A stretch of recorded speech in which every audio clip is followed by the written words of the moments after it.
Olá, hoje eu estou aqui para começar com vocês uma série a respeito dos transtornos de ansiedade. E por que, falar a respeito de transtorno de ansiedade? Primeiro porque os dados eles são bem expressivos, A OMS diz que 33% das pessoas no mundo sofrem com ansiedade, com algum transtorno de ansiedade. O Brasil ele tem a maior taxa de transtornos de ansiedade do mundo. Então a gente está falando aí de 9,3% de brasileiros sofrendo com algum tipo de transtorno de ansiedade. E o transtorno de ansiedade ele é a segunda condição mental que vem depois da depressão, que tem maior incidência de incapacitação das pessoas na maioria dos países, inclusive no Brasil. Então, por isso, é algo que a gente precisa falar, a gente precisa conhecer, estar mais informado para que a gente saiba qual a melhor forma de atuar em relação a esses transtornos. O que acontece muito é que às vezes as pessoas perguntam, fazem questionamentos em relação à ansiedade, perguntando, será que eu tenho ansiedade? Então a resposta é sim, todos nós temos ansiedade. Todos nós temos essa emoção, ansiedade, assim como nós temos diversas emoções. A gente tem a tristeza, a gente tem a alegria, a gente tem a frustração, a raiva. Então, são alegrias comuns aos seres humanos, Inclusive, a ansiedade é uma emoção que é comum a todo ser humano. A gente pode, então, pensar na ansiedade, nessa emoção, como algo que é protetivo para nós, como algo que pode ser algo que venha a nos ajudar, é uma emoção que nos ajuda na nossa vida.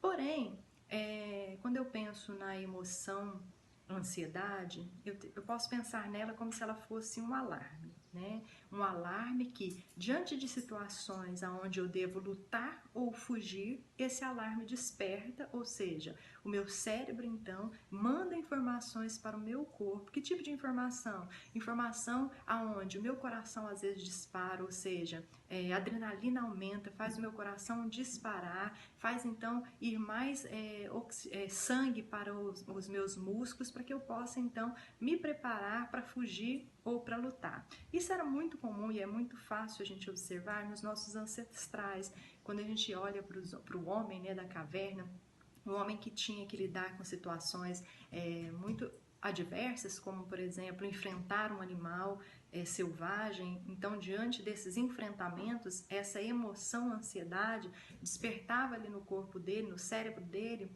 uma informação de que ele precisava se preparar para lutar ou para fugir desse animal. E essa preparação, então, acontecia mais ou menos dessa forma que eu estou dizendo para vocês. A adrenalina, então, diante desse estímulo adverso que estava ali, que no caso era o animal, se preparava, então, jogando uma descarga de hormônios, uma descarga para o corpo, no sentido de que esse corpo, esse físico dessa pessoa, desse indivíduo, pudesse se preparar, porque ele estava numa situação que realmente era adversa e que ele precisava, então, fugir ou lutar.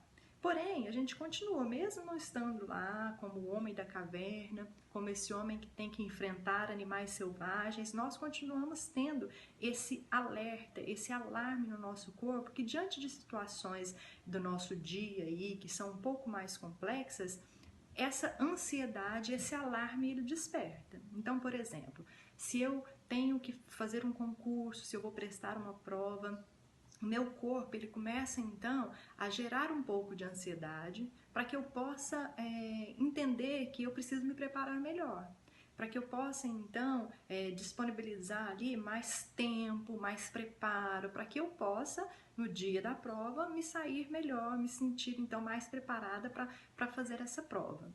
Por exemplo, se eu vou me encontrar com alguém que é alguém especial para mim, eu também então tenho um nível de ansiedade, onde esse nível de ansiedade vai me levar a querer me preparar melhor, a me arrumar para aquele momento, para aquela ocasião. Então esse alarme ele continua funcionando no nosso corpo. Por exemplo, se você vai fazer um processo seletivo, como que fica esse nível de ansiedade? Ele também vai se despertar para você ir procurar informações sobre a empresa, para você se preparar com autoconhecimento, para que você possa fazer uma boa entrevista, passar nesse processo seletivo. Então, a ansiedade, ela continua, essa emoção, ela continua aí no ser humano, porém, a gente precisa de fazer uma análise, se essa ansiedade, ela continua me ajudando preparando o meu corpo e me ajudando, ou se ela tem trazido prejuízos para nós. Porque eu costumo, né, e já ouvi muitos psiquiatras, muitos colegas psicólogos, fazendo uma comparação da ansiedade como um alarme.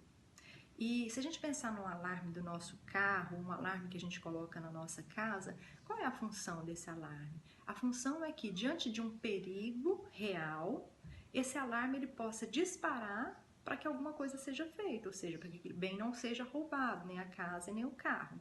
Porém, existem situações que a gente conhece muito bem, né? Que a gente coloca um alarme no carro e que passa, às vezes, um carro com um som mais alto e esse alarme do carro ele dispara sem necessidade, porque o perigo não é real, né? Não é um perigo real que existia ali a necessidade desse alarme disparar, porém o alarme dispara.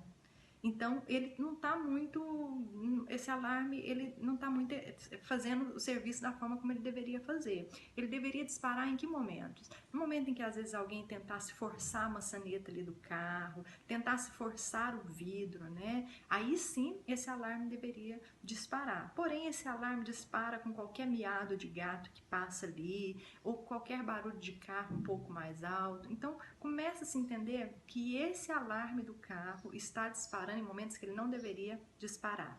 E assim também é na nossa vida. Todos nós temos ansiedade, porém, se esse alarme da ansiedade, que deveria ser algo protetivo para nos capacitar para algumas ações, como estudar mais diante de uma prova, nos preparar para um processo seletivo de uma forma melhor, mas esse alarme ele começa a, por qualquer situação, despertar no meu corpo sintomas que ele não deveria despertar, porque de fato aquilo que eu estou, diante da situação que eu estou, eu não preciso desse nível de alarme funcionando, alguma coisa está errada. Então, se por exemplo, eu tenho sim uma prova para fazer amanhã, e aí eu começo a perder noites de sono, eu começo a ficar muito irritada, eu começo a ficar com uma preocupação exagerada, fora do normal. Às vezes eu nem consigo trabalhar direito porque eu estou muito ansiosa em relação àquilo, é uma preocupação excessiva em relação àquilo. Aí eu começo a ter problema nas minhas relações,